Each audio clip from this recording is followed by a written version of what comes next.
आमेर किल्ला भारताच्या राजस्थान राज्याच्या अरवली पर्वतरांगेवर विराजमान असलेला एक जगप्रसिद्ध किल्ला. सन 2013 मध्ये युनेस्कोच्या जागतिक वारसा स्थळांच्या यादीत समाविष्ट झालेल्या या किल्ल्याची पायाभरणी महाराजा मानसिंग प्रथम यांनी सन 1592 मध्ये केली. हा किल्ला राजपूत, मुघल आणि मराठा वास्तुशिल्प शैलीचा अद्भुत नजराणा आहे. लाल वाळूचा दगड आणि संगमरवरामध्ये बांधलेला हा किल्ला समृद्धी आणि भव्यतेचे चित्र प्रस्तुत करतो. नमस्कार मित्रांनो, THX ट्रॅव्हल कंपनी आणि मंदार शिक्षण संस्थेच्या विश्वस्त सौ मिताली मंदार शिंदे मॅडम यांनी आयोजित केलेल्या जयपूर ट्रिपमध्ये मी ज्ञानेंद्र सरफळे आपणा सर्वांचे मनापासून स्वागत करतो. चला तर मग प्रस्थान करूया आमेर किल्ल्याकडे. आता कॉलेजवीरांची ट्रिप म्हटली की थोडी धमाल तर असणारच ना. आपल्या संस्कृतीचे भान ठेवून थोडी मौज मस्ती केली तर मनालाही एक उन्हाळ दिवस जगल्याचा आनंद मिळतो, नाही का?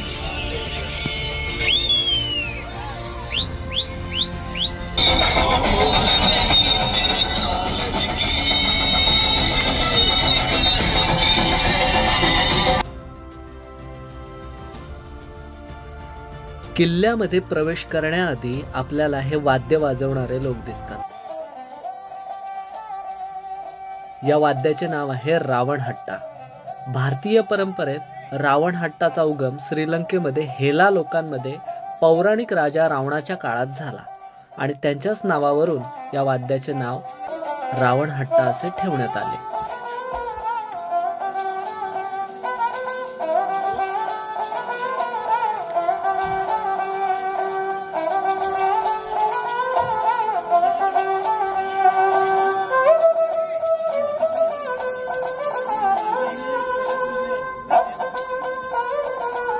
बाजीराव मस्तानी, मनकर्णिका, वीर यासारख्या अनेक चित्रपटांचे चित्रीकरण झालेल्या या किल्ल्यावर पोहोचण्यासाठी जयपूर रेल्वे स्टेशनपासून टॅक्सी, रिक्षा किंवा बसचा पर्याय सुद्धा उपलब्ध आहे. किल्ल्यावर पाहण्यासारखी 11 महत्त्वाची ठिकाणे आहेत. ती म्हणजे गणेश पोल, दिवाने आम, दिवाने खास किंवा त्याला शीश महल सुद्धा म्हणतात, सुख महल, जनेजा देऊरी, आमेरपासून जयगड किल्ल्याकडे जाणारा भुयारी मार्ग, शिलामाता मंदिर, नक्कारखाना, हमाम किंवा त्याला बाथ असे सुद्धा म्हणतात, दिलराम बाथ आणि जलेब चौक अशी 11 महत्त्वाची ठिकाणे आपण या किल्ल्यावर पाहू शकतो. चला आता गडाचा पुढचा इतिहास ऐकूया इथल्याच लोकल गाईड कडून. राजस्थान की राजधानी जयपुर शहर और जयपुर शहर की राजधानी पहले जो हुआ करती थी वो थी आमेर. इसी बोलते आमेर. आमेर जो आप आए हो ना, गाड़ी से आए हो, उसको बोलते हैं 1000 साल पुराना ओल्ड सिटी बोलते हैं, विलेज 1000 साल पुराना गाँव है. 1137 में यहाँ के राजा थे बहारमल. सबसे पहले राजा बहारमल आए थे यहाँ पे, जिन्होंने इस गांव की स्थापना की थी. जो विलेज बसा हुआ है ना नीचे, इस गांव में 365 मंदिर बने हुए छोटे मोटे. जो मंदिर बने हुए ना हिंदू शैली में, मुगल आर्ट, हिंदू आर्ट दोनों का मिश्रण है उसमें, लेकिन हिंदू आर्ट में बने हुए हैं. जब जो दीवार दिख रही है ना आपको, देखिए ऐसे, इस किले का 12 किलोमीटर में इसका बाउंड्री है. और जो बाउंड्री के अंदर जो गांव है 365 मंदिर बने हुए और 1000 साल पुराना गांव है पूरा विलेज. अब देखिए ये जो चौक दिख रहा है ना आपको, चौक दिख रहा है, इस चौक को बोलते हैं जलेबी चौक. खाने वाली जलेबी नहीं, अफगानिस्तान में जो बड़े बड़े मैदान होते हैं उनका नाम रहता है जलेबी चौक. तो वहाँ से राजा ने उठाया, कॉपी कर दिया, इसलिए बोलते हैं इसको जलेबी चौक. यहाँ राजा के सैनिक रहते थे, यहाँ राजा के अस्तबल घोड़े रहते थे. वो गेट दिख रहा है ना सफेद मार्बल वाला, उसको बोलते हैं हाथी गेट. यहाँ से हाथी आते हैं सुबह सुबह. आप सुबह आते हैं ना मॉर्निंग में, हाथी आते हैं नीचे से, एलिफेंट बैठ के आते हैं नीचे से, वहाँ सामने उतारते हैं. एक साइड ही उसका, एक साइड लाने का 1500 रुपये चार्ज रहता है अगर आपको एलिफेंट राइडिंग करनी है. वहाँ के ऊपर से नीचे से यहाँ तक आनी है. और उसके बाद में इस वो सामने दिख रहा है उसको बोलते हैं चांदपोल गेट, इससे एंट्री करते हैं. और जिस गेट से आपने ऊपर एंट्री की है ना उसको बोलते हैं सिंहपोल गेट, जहाँ राजा एंट्री करते हैं. अब इस किले में राजाओं को देखो, राजा कौन कौन है ये बात सुनने की है. पहले सबसे पहले आया राजा बहारमल, और राजा बहारमल के बाद में है उसका पुत्र भगवान दास, और भगवान दास के बाद में है राजा मानसिंह, और राजा मानसिंह के बाद है राजा जयसिंह, और राजा जयसिंह के बाद है जयसिंह सेकंड. इस किले को जिस राजा ने इस किले की नींव रखी है, उसका नाम है राजा मान सिंह। अभी आप खड़े हो 1727 में, अभी आप खड़े हो 1727 में। अभी अपन न्यू से ओल्ड की तरफ जाएंगे, मतलब 1727 से 1592 की तरफ जाएंगे। 1592 में इस किले की नींव रखी और 1727 में इस किले को बनने में 138 साल लगे, पूरे किले को बनने में। अलग अलग राजाओं ने अलग अलग तरीके से बनाया। इस किले का नाम कैसे पड़ा? एक अम्बे मात का मंदिर है, वो 1000 साल पुराना मंदिर है, उस पर शिलालेख लगा हुआ है। शिलालेख आपके जो देखो महाराष्ट्र में जो किले हैं उनपे भी लगे हुए शिलालेख, किस राजा ने बनाया, कब बनाया, कैसे बनाया, उससे तो पता पड़ता है अपने को। तो यहाँ पे नीचे एक शिलालेख बना हुआ है, उस शिलालेख से पता चलता है इस किले का नाम, इस फोर्ट का नाम आमेर है। वो अम्बे मात का मंदिर है, तो वहाँ लिखा आज से आमेर, तो उसके नाम पे वो करा गया इसका आमेर। और देखो मराठाओं के और यहाँ के राजपूतों के कभी भी नहीं बनी है, आज बनती है, पहले नहीं बनी है, आज तक नहीं बना है। मराठा और यहाँ के राजपूतों की कभी नहीं बनी, क्योंकि मुगलों के अधीन थे, मुगलों के अधीन का स्वीकार कर रखी थी, इसलिए कभी नहीं बनती। मराठाओं ने जितने आक्रमण यहाँ पे किए ना राजस्थान में, वो किसी ने नहीं किया।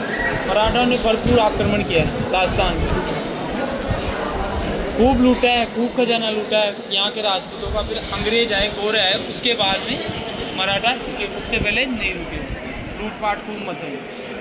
और वो किसके वंशज माने जाते हैं पता है? महाराणा प्रताप के वंशज माने जाते हैं। आप मराठा जो भी हो, महाराणा प्रताप के वंशज माने जाते हैं। और उसके बाद में देखिए, इस किले के बाद में जो आप खड़े हो ना, अभी खड़े हो 1727 में, ये जो बोलते हैं इसको बोलते हैं दीवाने आम। ये 32-48 खंभों पे टिका हुआ है। जो पिल्लर दिख रहे हैं ना आपको, 32 खंबे लाल, 16 खंबे सफ़ेद, ये सफ़ेद मार्बल। मकराना हमारे भरतपुर, धौलपुर और करौली, 3 जिलों का लगा हुआ है। जो मार्बल लगा हुआ ना, जो स्टोन लगा हुआ, पत्थर लगा हुआ है, इसमें चूना नहीं है, पत्थर से पत्थर जुड़ा हुआ है। इसमें देखे हिंदू शैली और मुगल आर्ट दोनों जिंदा है इसमें आज भी।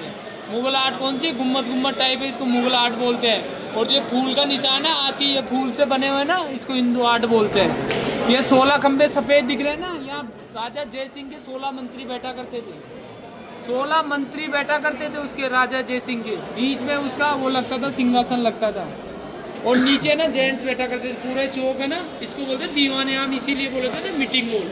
राजा उनकी शिकायतें, क्योंकि उसका हर चीज़ से उसका नाम जुड़ा हुआ है, कोई सी भी चीज़ बनी हो ना, उससे उसका नाम जुड़ा हुआ है। जयपुर में 1727 के बाद की बात कर रहा हूँ, उससे पहले तो अलग राजा रहे, लेकिन 1727 के बाद में गुलाबी सिटी उन्होंने बताया, जंतर मंतर उन्होंने बनाया, हवा महल भी उनका योगदान है, पूरे भारत में उनका योगदान है कहीं ना कहीं पे, क्योंकि वो एस्ट्रोलॉजर होते, अर्थशास्त्र के ज्ञाता होते, गणित के, मैथमेटिक्स के ज्ञाता होते, साइंस भी उनको बहुत आता था, ऐसी बात नहीं। राजनीति के ज्ञाता होते, फारसी के ज्ञाता होते, ऐसी कोई ज्ञान नहीं था जो उनको नहीं आता। आपने हर राजा को देखा होगा, कोई बाला लेके खड़ा है, कोई घोड़े पे बैठा है, कोई हाथी पे बैठा है, कोई कमान लेके खड़ा है, कोई वो लेके खड़ा है, लेकिन वो राजा एक ऐसा राजा है जय सिंह, जो बुक लेके खड़ा है। उनका स्टेचू देखोगे ना आप कहीं पे भी, तो बुक के साथ खड़े हैं। उनकी पेंटिंग भी बनी हुई है ना कहीं पे, तो बुक के साथ ही पेंटिंग बनी हुई है। राजाओं की पहले पेंटिंग बनाते थे, वो पेंटिंग भी आज भी कैसे बनी हुई है? बुक के साथ। और कोई हथियार लेकर खड़ा है, कोई क्या लेके खड़ा है, लेकिन वो बुक लेके खड़ा है। इसलिए सबसे ज़्यादा ज्ञान था ना जो राजा जय सिंह को था, क्योंकि सबसे बड़े एस्ट्रोलॉजर माने गए थे। वो आदमी का भविष्य बनाते, सवाई की उपाधि उनको इसीलिए मिली हुई थी, क्योंकि आदमी का भविष्य 1.5 गुना सोचते थे। किसी भी इंसान के सर के लिए, किसी के लिए वो 1.5 गुना सोच के बता सकते थे इनके जीवन में आगे क्या होगा।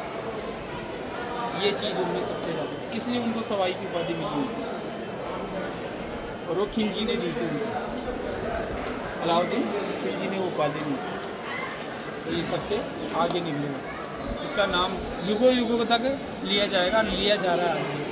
वो कारण है ये गुलाबी सिटी। इसके बारे में मैंने बताया, राजा जयसिंह के 2 वाइफ थी, 2 महारानी थी, एक का बेडरूम इधर बना, एक का बेडरूम उधर बना, बीच में राजा। 16 मंत्री 16 खंभों के पास बैठा करते थे, उनका बीच में राजा का सिंहासन लगता था, सामने जेंट्स बैठा करते थे, चौक है ना पूरा। रानियाँ कहाँ बैठा करती थी, महारानियाँ कहाँ बैठा करती थी, वहाँ जाली लगी हुई, ऊपर देखना, अभी ऊपर से चलेंगे सुहाग मंदिर, वहाँ पे रानियाँ बैठा करती थी, जो भी वहाँ पे ऊपर, और वो भी सुहाग मंदिर ऐसे बोलते थे, सुहागन महारानियाँ बैठा करती थी। कोई विधवा लेडीज़ नहीं आती थी, वो कुंवारी कन्या नहीं आती थी उनके पास। ये हुआ का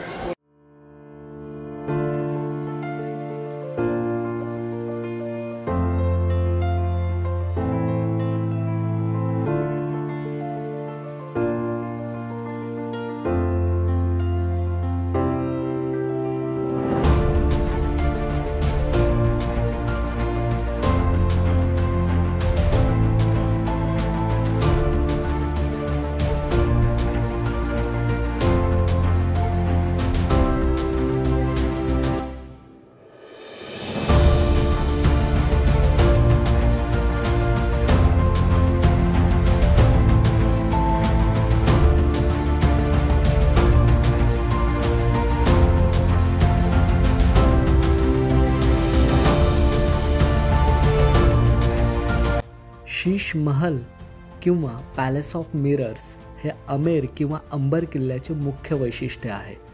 16व्या शतकाच्या उत्तरार्धात महाराजा मानसिंगाने सुरू केलेले हे वास्तुशिल्प इसवी सन 1727मध्ये महाराजा जयसिंग प्रथम यांच्या कारकिर्दीत पूर्ण झाले. शीश महल खाजगी कक्ष म्हणून काम करत असल्याने त्याला दिवाने खास असे सुद्धा म्हटले जाते. शीश महलात लावलेली एक मेणबत्ती सुद्धा संपूर्ण महल प्रकाशित करू शकते असे म्हटले जाते. या महलाची रचना मुघल आणि राजपूत शैलीचे मिश्रण आहे.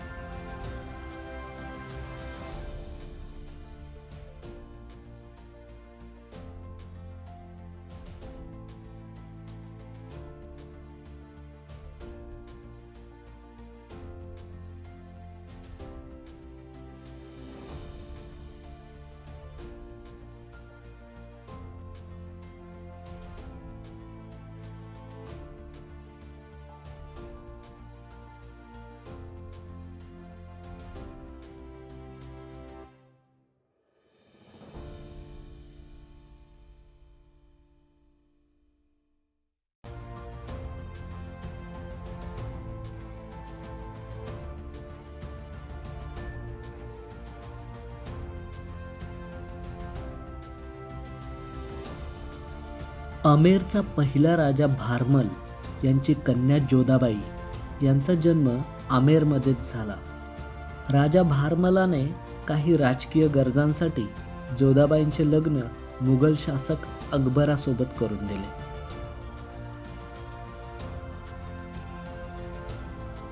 आमेर किल्ल्याचा इतिहास विचारात घेतल्यास आमेर ही मुळात मीना जमातीने स्थापन केलेली एक छोटी वस्ती होती, जी कछवाहांच्या नियंत्रणापूर्वी अस्तित्वात होती. या किल्ल्याचे नाव आमेरवरून पडले आहे, जे भगवान शिवाचे दुसरे नाव आहे. स्थानिक लोकांच्या मते हे नाव दुर्गा देवीच्या अंबा या नावावरून पडले आहे.